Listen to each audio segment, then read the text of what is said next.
అండి ఈ రోజు నేను స్టిచ్ చేసిన 2 బ్లౌజ్ డిజైన్స్ చూసేద్దామండి. ముందుగా ఈ సారీ పైన బ్లౌజ్ చూపించేస్తాను.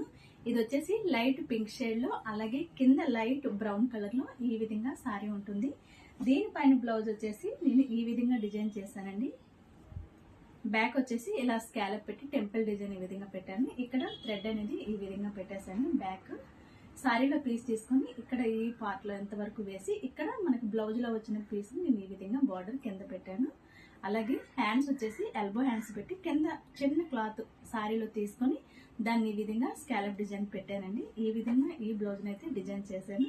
అలాగే ఇంకొక బ్లౌజ్ డిజైన్ చూసిద్దామండి. ఆ బ్లౌజ్ డిజైన్ చూసే ముందుగా దానిపైన సారీ వచ్చేసి ఇలా ఉంటుంది. మనకి బార్డర్ ఏ కలర్ లో వచ్చిందో అదే కలర్ లో బ్లౌజ్ పీస్ వచ్చింది. దానికి నేను బ్యాక్ సైడ్ ఇలా పాట్ నెక్ పెట్టేశాను. కొంచెం డీప్ నెక్ ఇచ్చానండి. ఈ బ్లౌజ్ అయితే నాదే. దీనికి ముఖ్యంగా హ్యాండ్స్ చాలా బాగున్నాయండి. సారీలో క్లాత్ తీసుకొని ఈ విధంగా హ్యాండ్స్ డిజైన్ చేశాను. ఇక్కడ కొంచెం కరువు తీసుకొని ఈ విధంగా బయట పోస్టులు ఉంటాయి కదా, అవి ఇక్కడ పెట్టి ఈ విధంగా స్టిచ్ చేశానండి. హ్యాండ్స్ అయితే వేసుకుంటే చాలా చాలా బాగుంటుంది. అలాగే మీకు ఈ 2 బ్లౌజులో ఏ బ్లౌజ్ మీకు నచ్చింది అనేది కామెంట్ చేసేయండి. మరిన్ని మోర్ వీడియోస్ కోసం మన ఛానల్ ని సబ్స్క్రైబ్ చేసుకోండి. Thanks for watching this video. మరొక మంచి వీడియోతో మళ్ళీ కలుద్దాం. అంతవరకు